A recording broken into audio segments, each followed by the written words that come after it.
என் பையனும் என் மருமகளும் சேர்ந்து சந்தோஷமாக எந்தவித பிரச்சனையும் இல்லாமல் மன்னிப்போம் மறப்போம்னு எல்லாத்தையும் மறந்து அவங்க சந்தோஷமாக வாழ்க்கை நடத்தினால் அதுக்கு நானோ என் மனைவியோ குறுக்காக நிற்கப் போவது இல்லை இல்லை இல்லை. இது உண்மை சத்தியம். ஆனால் அதே வீட்டில் கீழே இருக்கிறேன்னு சொல்கிறது சந்தோஷமான விஷயம். அதே வீட்டில் நாங்கள் மேலே இருந்தோம்னா எனக்கு ஒரு சின்ன டவுட்டு தான், அது உங்ககிட்ட கிளாரிஃபிகேஷனுக்காக வைக்கிறேன். அதாவது நாங்கள் விருகம்பாக்கத்தில் வலசரவாக்கத்தில் ஒரு வீட்டில் வாடகை வீட்டில் நாங்கள் இருக்கோம். அவங்க வந்து மதுரை வாயிலில் ஒரு 7 கிலோமீட்டர் என் மகனையும் மருமகளையும் தனியாக வச்சுருந்தோம். அந்த வீட்டுக்கு நாங்கள் போகிறதே இல்லை, போகிறதே கிடையாது. அப்படி இருந்தும் கூட நானும் என்னுடைய மகனும் ஆசிட் ஊற்ற வந்தோன்னு ஒரு கேஸ், கொலை முயற்சி பண்ணணுன்னு ஒரு கேஸ், அப்புறம் வலசரவாக்க நான் இருந்த வீட்டில் ஃப்ளாட்டில் ஒரு தடவை வந்து கெலாட்டா பண்ணி ஒரே கலாட்டா பண்ணாங்க. உடனே கதவு மூடி நான் என்னுடைய அட்வொகேட்கிட்ட பேசி அப்புறம் அவங்க போலீஸ் ஸ்டேஷனில் Thirumangalam police station police inspector பேசி நீ ஏன் அங்கே போனேன் ஜோதி, உடனே வா, அங்கெல்லாம் போகக்கூடாது சொல்லி இது பண்ண. அதுக்குள்ளே என்ன பண்ணிட்டாங்க, 4-5 அங்கேருந்த ஃப்ளாட்ஸ்லாம் பெல் அடிச்சுட்டாங்க. அடித்து அவங்களெல்லாம் கூப்பிட்டு, அப்போ நான் மாத்திரம்தான் இருக்கேன் வீட்டில், வெளியில் எல்லோரும் போயிருக்காங்க. ஒரு ஈவினிங் எனக்கு ஒரே நர்வஸ் ஆகி போச்சு. இன்கேஸ் அவங்கெல்லாம் ரொம்ப எல்லாமே படித்தவங்க, சஃபஸ்கேட்டட் பீப்புள், எல்லாரையும் ஆஃபீஸர்ஸ், அவங்களாம் என்னை பற்றி என்ன நினைப்பாங்க, ரொம்ப கௌரவமாக என்னை நடத்துகிறாங்களே, இறைவா இது என்ன சோதனைன்னு நினச்சிட்டு. ஆனால் நல்ல காலம் எந்த ஃப்ளாட்லேருந்தும் யாருமே வெளியே வரலை. அதனால் அன்றைக்கி நான் தப்பிக்கப்பட்டேன். இப்படி பல தடவை பல ஹராஸ்மெண்ட்ஸ். ஸோ நான் அந்த வீட்டுக்கு போகாமல் இருக்கும் பொழுதே என் மேலே வந்து ஆசிட் ஊற்ற வந்தேன், நான் தவறான பிஹேவ் பண்ண முயற்சித்தேன், இப்படிலாம் போடும் பொழுது நான் மேலே இருந்துக்கிட்டு அவங்க கீழே இருந்தால், இன்கேஸ் நான் ஷூட்டிங் போயிட்டேங்க, என் மனைவி மத்திருக்காங்க, ஷீஸ் வந்து அவங்க வந்து பிபி அண்ட் சுகர் கேஸ், பாவம் அவங்க வந்து வெரி இன்னசென்ட் லேடி. அதாவது என்னுடைய மனைவிக்காக நான் பறிஞ்சு பேசலை, அவங்களுக்கு வந்து ரொம்ப நல்லவங்க. அவங்க இருக்கும்போது ஏதாவது ஒன்று பண்ணிக்கிட்டு இவங்க தான் பண்ணாங்க, நாங்கள் தான் பண்ணோம் அப்படின்னு சொல்லி எங்கள் மேலே போலீஸ் கேஸ் ஏதாவது போட்டால் எத்தனை வாட்டி நாங்கள் போலீஸ் ஸ்டேஷன் போக முடியும்? மானம் மரியாதை கௌரவமெல்லாம் இல்லையா? ஒரு ட்ரெடிஷ்னல் ஃபேமிலியிலேருந்து வந்தவங்க. ரெண்டாவது, ஒழுக்கம் உயிரினும் ஓம்பப்படும் என்ற ஒரு வாக்கியத்தை வச்சு நானும் வளர்ந்துருக்கேன், என் பிள்ளைங்க வளர்ந்துருக்காங்க. நீங்கள் சினிமாவில் யார்கிட்ட எங்கே வேணாலும் விசாரிக்கலாம் சிவசங்கர் மாஸ்டர் ஒழுக்கத்தை பற்றி. என்னுடைய ஒழுக்கத்துக்கு இழுக்கு கற்பிக்கும் வகையில் எங்கள் மகள்க எனக்கு 1000 வாட்டி நானும் என் மனைவி சொன்னோம், எங்களுக்கு பெண் குழந்தை கிடையாதம்மா, நீதாம்மா இந்த வீட்டில் பெண் குழந்தை. அந்த மருமக கிட்ட போய் ஏங்க எனக்கு சொல்லவே அசிங்கமாக இருக்குங்க, கஷ்டமாக இருக்கு என்னை பற்றி இப்படிலாம் பேசும்பொழுது. எப்படிங்க சொல்லுங்க, நீங்கள் எப்படிங்க அது? இதெல்லாம் வந்து நடைமுறையில் சிச்சிக்கு ரொம்ப கேவலமாக இருக்குது, ரொம்ப அசிங்கமாக இருக்குது, சொல்லவே வெக்கமாக இருக்குது. மானம் மரியாதை இருக்கிறவங்க இந்த மாதிரி, அதாவதுங்க என்ன வேணுமோ என்ன பிரச்சனையோ பேசி தீர்த்துக்கலாம். பல தடவை அவங்க அப்பா அவங்கள கூப்பிட்டோம், அவங்க சொந்தக்காரங்களை கூப்பிட்டோம், ஒருத்தர் கூட இது நிமிஷம் வரல. அப்படின்னா ஏன் அந்த பொண்ணை அவங்க புறக்கணிக்கிறாங்கன்னு தெரியல. இந்த அம்மா இதாக இருந்தால் பேசி தீர்த்துக்கலாம். உட்காந்துக்கிட்டு 15 நாளாக தர்ணா, அது தலைமறைவாக நாங்கள் நாங்கள் என்ன கொலை பண்ணோமா, ஏதாவது கெட்டது பண்ணோமா? நாங்கள் ஏன் சார் தலைமறைவாக இருக்கணும்? நான் எதுக்காக சார் தலைமறைவாக இருக்கணும் சொல்லுங்கள்? நீங்கள் என்னுடைய நண்பர் வீட்டில் நான் வந்து இருக்கேன், 15 நாளாக இருக்கேன். என் வீட்டுக்கு போய் ஒரு ப்ரிஸ்கிரிப்ஷனில் மருந்து வாங்க எடுக்கக்கூட முடியல.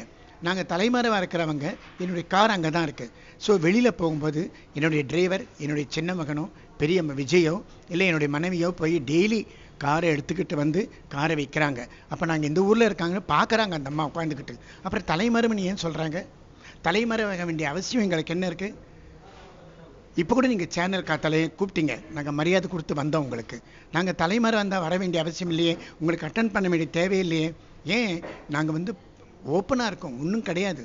எந்த விதமான ஊசி முனி அளவு கூட அந்த பெண்ணுக்கு நாங்கள் எந்த தவறும் செய்யலை. இன்னி வரலும் எத்தனையோ சேனல்ஸ் எவ்வளோ கூப்பிட்டாங்க, நாங்கள் வந்து அந்த அம்மாவுக்கு எதிராக எந்த ஸ்டேட்மெண்ட் கொடுக்கல. இப்போவும் மறுபடியும் சொல்கிறேன், அவங்க 2 பேரும் சேர்ந்து வாழ்ந்தால் சந்தோஷமாக வாழட்டும். ஆனால் அந்த வீட்டிலேயே வாழணும் பொழுது எங்கள் உயிருக்கு யார் ஆபத்து, யார் பொறுப்பு? ஏதாவது ஒன்று நடந்தால் திருப்பி ஏறாத போலீஸ் ஸ்டேஷனில், ஏறாத கோர்ட்டில் திருப்பி என்னை பற்றி நான் ஒரு செலிபிரிட்டிங்கிற முறையில் என்னை மாமனாரான்னு நினைக்க வேணாம். சரி, உன்னுடைய புருஷனுக்கு தகப்பனாக நினச்சி, தாயாக நினச்சி எங்களை எங்ககிட்ட பேசலாம் இல்லை? பேசாமல் எல்லா பேப்பர்லேயும் இன்னும் ப்ளூடூத்தில் கண்ணா பின்னான்னு போட்டு எங்களை கேவலப்படுத்தினா யாருக்கு அசிங்கம் சொல்லுங்க? நீ ஒரு பெண்ணு தானே, உனக்கு கௌரவம் ஆன மரியாதை எல்லாமே இருக்கே, என் வீட்டு மருமகளாச்சே, நீ அப்படி நடக்கலாமா? அது நமக்கு கேவலம் இல்லையா? இதை நீங்கள் தான் இதெல்லாம் சொல்லி நியாயத்தை பண்ணி எங்களுக்கு நீங்களே இன்னைக்கு முடிவு பண்ணி நல்லதை பேசி சேர்த்து வைங்க, சந்தோஷமாக வாழட்டும். ஆனால் அந்த வீட்டில் வாழ்ந்தால் எங்களுக்கு உயிருக்கு எந்த விதமான ஆபத்தும் வரக்கூடாதுன்னு ரிட்டர்னில் அந்த அம்மா எழுதி கொடுக்கணும். வீட்டுக்கு வந்ததுலேருந்து நாங்கள் தலைமறைவாக போயிட்டோம், நாங்கள் எங்கேயோ ஆளே யாருமே வரதில்லை, அப்ஸ்காண்ட் அப்படின்னு சொன்னாங்க. ஸோ அது டோட்டலாக போய், ஏன்னா நாங்கள் டெய்லியும் போயிட்டு அந்த பக்கம் வந்துட்டு தான் இருக்கோம். ஒன்று. ரெண்டாவது, இப்போ நீங்கள் ஃபோன் பண்ணீங்க இது சம்மந்தமாக பற்றி பேசணும் அப்படின்னு சொல்லிட்டு நீங்கள் கூப்பிட்டீங்க, நாங்கள் உடனடியாக வந்துட்டோம். ஸோ எங்களுக்கு தலைமறைவு ஆக வேண்டிய அவசியமும் கிடையாது, எங்களுக்கு அந்த எண்ணமும் கிடையாது. ஏன்னா தப்பு பண்ணவே இல்லை நாங்கள், இதுதான் உண்மை. ஸோ எங்களுடைய வீட்டில் வாழ்கிறதுக்கு அந்த பொண்ணுக்கு முழு உரிமை இருக்குது, என்னுடைய மனைவிக்கு எனக்கும் என் குழந்தைக்கும் முழு உரிமை இருக்குது. ஸோ நாங்கள் எந்த சூழ்நிலையிலும் அவங்க வாழக்கூடாது, எங்கள் அப்பா அம்மாவோ இல்லை நானோ வாழக்கூடாது அப்படின்னு சொல்லிட்டு எந்த இடத்துலையும் எந்த சூழ்நிலையும் சொல்லலை. ஸோ இப்போ அவங்களே மீடியாவில் என்ன சொல்கிறாங்க அப்படின்னா என் கூட சேர்ந்து வாழ தயார்ன்றாங்க. நானும் அதே தான் ஃப்ரம் த பிகினிங்லேருந்து சேர்ந்து நானும் சொல்லிகிட்டே இருக்கேன், நானும் சேர்ந்து வாழ தயார்.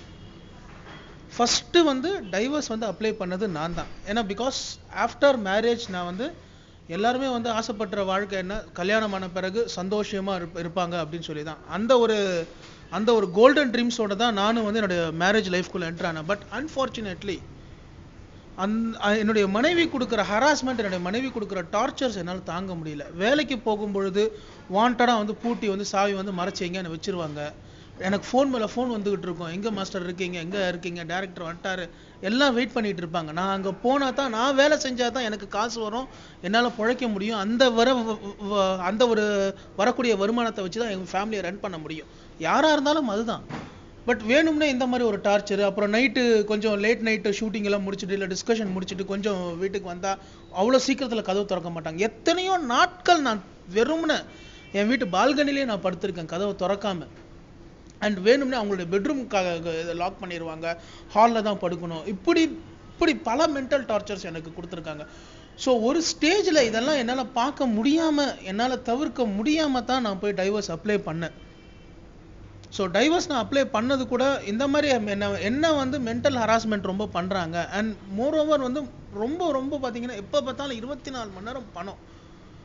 நான் இன்னும் சினி ஃபீல்டில் இன்னும் ஒரு சரியான லெவலில் நான் இன்னும் ஸ்டாண்ட் பண்ணலை. இப்போவும் எனக்கு ஆதவனாக இருந்து என்னை காப்பாற்றிக்கிட்டு வர்றது எங்கள் அப்பா தான். ஸோ தேவையில்லாமல் அவர் மேலேயும் பழி, எங்கள் அம்மா மேலேயும் பழி, என் தம்பி மேலே பழி, எங்கள் மாமா மேலே பழி, எங்கள் அத்தா மேலே பழி, இப்படி எல்லார் மேலேயும் பழி போட்டுக்கிட்டே இருந்தா அப்போ அந்த பழி போடுற அந்த பொண்ணுக்கிட்ட தான் ஏதோ தப்பு இருக்குன்னு அர்த்தம். ஸோ இப்போவும் நான் மீடியாவுக்கு க்ளீன் அண்ட் கிளியராக நான் சொல்ல விரும்புகிறது என்னன்னா, என்னுடைய பெண்ணுடைய வாழ்க்கைக்காக நான் என்னுடைய மனைவியோட சேர்ந்து வாழ தயார். என்னுடைய கோரிக்கை, என்னுடைய பிரேயர் ஒன்னே ஒன்று தான். அந்த வீட்டுக்குள்ளே வந்த பிறகு திரும்ப எங்கள் அப்பா அம்மாவுக்கு நீ பிரச்சனை பண்ணக்கூடாது. ஏன்னா ஒரு 3 கிலோமீட்டர் 4 கிலோமீட்டர் தூரம் இருக்கும் பொழுதே எங்கள் மேலே நாங்கள் ஆசிட் ஊற்றி கொலை பண்ண முயன்றோம் அப்படின்னு சொல்லி ஒரு பொய் புகார். சரிங்களா? அது கேஸ் ஹைகோர்ட்டுக்குள்ளே மகிழா கோர்ட்டில் மெயின்டெனன்ஸ் அந்த கேஸ் பெண்டிங்கில் இருக்குது. Case number 1/2016. ஸோ அந்த கேஸ் பெண்டிங்கில் இருக்குது. அண்ட் இன்னொரு கேஸ் விருகம்பாக்கம் ஸ்டேஷனில் இன்னொரு 307 பதிவாயிருக்கு. எதுவுமே செய்யாமல் எங்கள் மேலே 2 307 பதிவு பண்ண பெண்ணுக்கு, சரிங்களா, இப்போ கீழே அந்த பொண்ணு உட்காந்துக்கிட்டு மேலே அப்பா அம்மா இருக்கிறாங்க அப்படின்னும் பொழுது திரும்பவும் இவங்களா கையை காலை வெட்டிக்கிட்டு இவங்களா எதானு பண்ணிக்கிட்டு நாங்கள் தான் பண்ணோன்னு சொல்கிறதுக்கு ஒரு வாய்ப்பு இருக்கா இல்லையா? யாருக்காக இருந்தாலும் சந்தேகம் வரும் இல்லைங்களா? ஸோ அந்த எண்ணம் கூட அந்த ஒரு ஏன்னா பிகாஸ் எங்கள் ஃபேமிலியால் திரும்ப ஒரு இழிவான ஒரு விஷயத்தை திரும்ப நாங்கள் ஃபேஸ் பண்ணுறதுக்கு நாங்கள் ரெடியாக இல்லை. ஒன்று ஃபிசிக்கலாகவும் நாங்கள் ரெடியாக இல்லை, மென்டலாகவும் எங்களால் முடியல. ஏன்னா 68 வயசு எங்கள் அப்பாவுக்கு, சரிங்களா, எங்கள் அம்மாவும் சீனியர் சிட்டிசன், சரிங்களா, என் தம்பிக்கு இன்னும் அவனுக்கு கல்யாணம், அவனுக்கு நல்லது கெட்டது 4 விஷயங்கள் இருக்கு.